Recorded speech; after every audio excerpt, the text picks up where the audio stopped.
Guys, আসসালামু আলাইকুম। আপনারা সবাই কেমন আছেন? আশা করি ভালো আছেন। আলহামদুলিল্লাহ, আল্লাহর রহমতে আমিও খুব ভালো আছি। তো চলে এলাম খুবই সিম্পলভাবে। আমি আজকে 5 মিশালি সবজি দিয়ে একটা রেসিপি শেয়ার করছি। দেখুন, খুবই সিম্পলভাবে আমি বানাচ্ছি। তো ঘরে থাকা যে কোনো সবজি দিয়ে আপনারা এই রেসিপিটা বানিয়ে নিতে পারেন। খুবই সুন্দর লাগে। সবসময় মাছ মাংস খেয়েও তো ভালো লাগে না, মাঝে মাঝে এরকম সবজির রেসিপিও কিন্তু ভালো লাগে। তো দেখুন, আমি যে সমস্ত সবজিগুলো ছিল ঘরে সেগুলো দিয়ে আমি বানাচ্ছি। তো আমি এখানে একটা কড়া বসিয়ে দিয়েছি। কড়াটা ভালোভাবে গরম করে এবার দিয়ে দিচ্ছি আমি সাদা তেল। আপনারা সাদা তেলের পরিবর্তে সরিষার তেলও দিতে পারেন। তো পরিমাণ মতো দিয়ে নেবেন। দিয়ে আমি সবজিগুলো একটু আলাদা করে ভেজে নেব। তার জন্য ফার্স্টে দিয়ে দিচ্ছি আলু।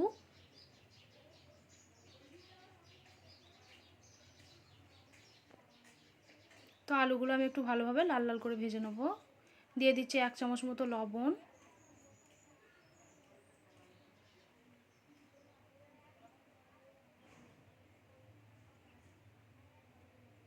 তারপর দিয়ে দেবো কেটে রাখা গাজরগুলো।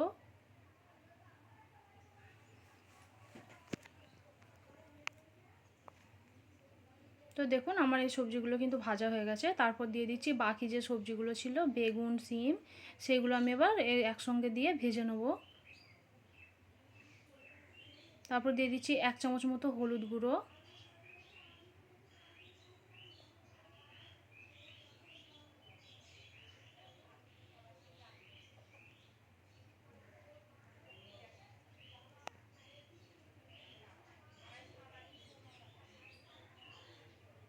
তারপর একটু ঢাকনা বন্ধ করে আমি 1 মিনিটের জন্য রেখে দেবো, যাতে ভালোভাবে সবজিগুলো সেদ্ধ হয়ে যায়। তো দেখুন, সবজিগুলো এরকম করে ভেজে নিতে হবে, খুব বেশি ভাজার প্রয়োজন নেই।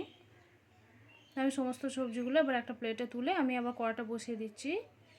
কড়াটা ভালোভাবে গরম করে দিয়ে এবার আমি দিয়ে দিচ্ছি তেল। পরিমাণ মতো তেল দিয়ে দিতে হবে। তারপর ভেজে নেবো বড়ি। আপনারা চাইলে কিন্তু নাও দিতে পারেন, কিন্তু দিলে একটু বেশি ভালো লাগবে নিরামিষ এই রেসিপিটা। তারপর একটু লবণ দিয়ে দেবো।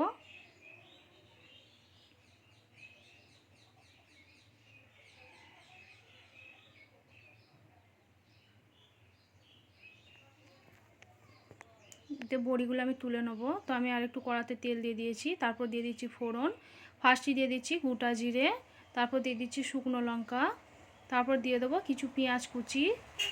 পেঁয়াজটা একটু লাল করে ভেজে নেওয়ার চেষ্টা করবেন, তরকারির স্বাদটা কিন্তু দ্বিগুণ বেড়ে যাবে।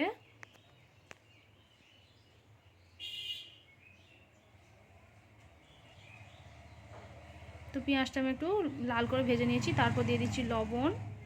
পরিমাণ মতো লবণ দিয়ে নেবেন।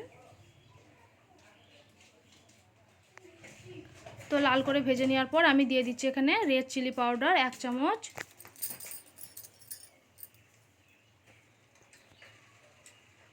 তো দেখুন, পেঁয়াজটা এরকম লাল লাল করে ভেজে নিতে হবে। তারপর দিয়ে দিচ্ছি 1 চামচ আদা রসুন বাটা। তারপর দিয়ে দেবো অল্প করে একটু পানি, যাতে মশলাটা না পুড়ে যায়। ভালোভাবে কষিয়ে নেওয়ার জন্য আমি একটু পানি অ্যাড করেছি।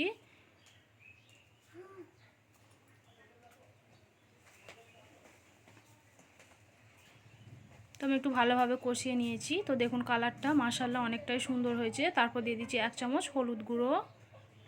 তারপর দিয়ে দেবো 1 চামচ ধনিয়া গুঁড়ো। তারপর দিয়ে দেবো 1 চামচ জিরে গুঁড়ো।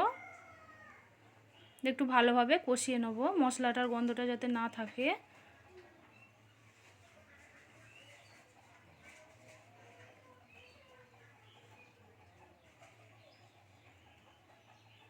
তো মশলাটা দেখুন আমি ভালোভাবে কষিয়ে নিয়েছি।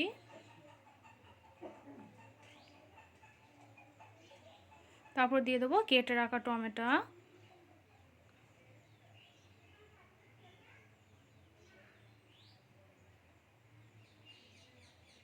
তো আমি এখানে মিডিয়াম সাইজের 2টো টমেটো দিয়েছি।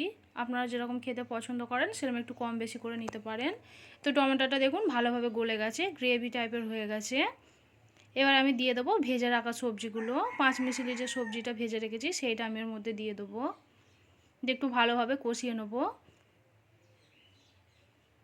খুব বেশি নাড়াচাড়া করার প্রয়োজন নেই, যেহেতু সবজিগুলো আমি আগে থেকেই ভেজে রেখেছি।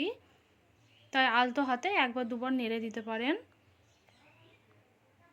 তো একদম ভালোভাবে কষিয়ে নিতে হবে। তারপর দিয়ে দেবো ভেজে রাখা বড়িগুলো, যেগুলো আমি আগে থেকেই ভেজে রেখেছিলাম। সেই বড়িগুলো আমি এবার অ্যাড করছি।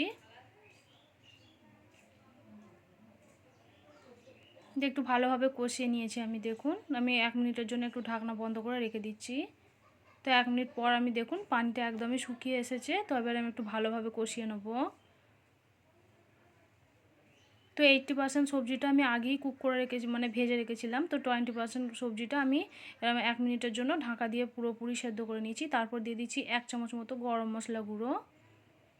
দিয়ে এখানে আমি পানি অ্যাড করছি। তো আপনারা যেরকম ঝোল রাখতে চান সেরকম পানিটা কম বেশি করে দিয়ে নিতে পারেন। তো আমি এটা একটু মাখা মাখা টাইপের করব, তাই খুব বেশি পানি আমি এখানে কিন্তু অ্যাড করব না।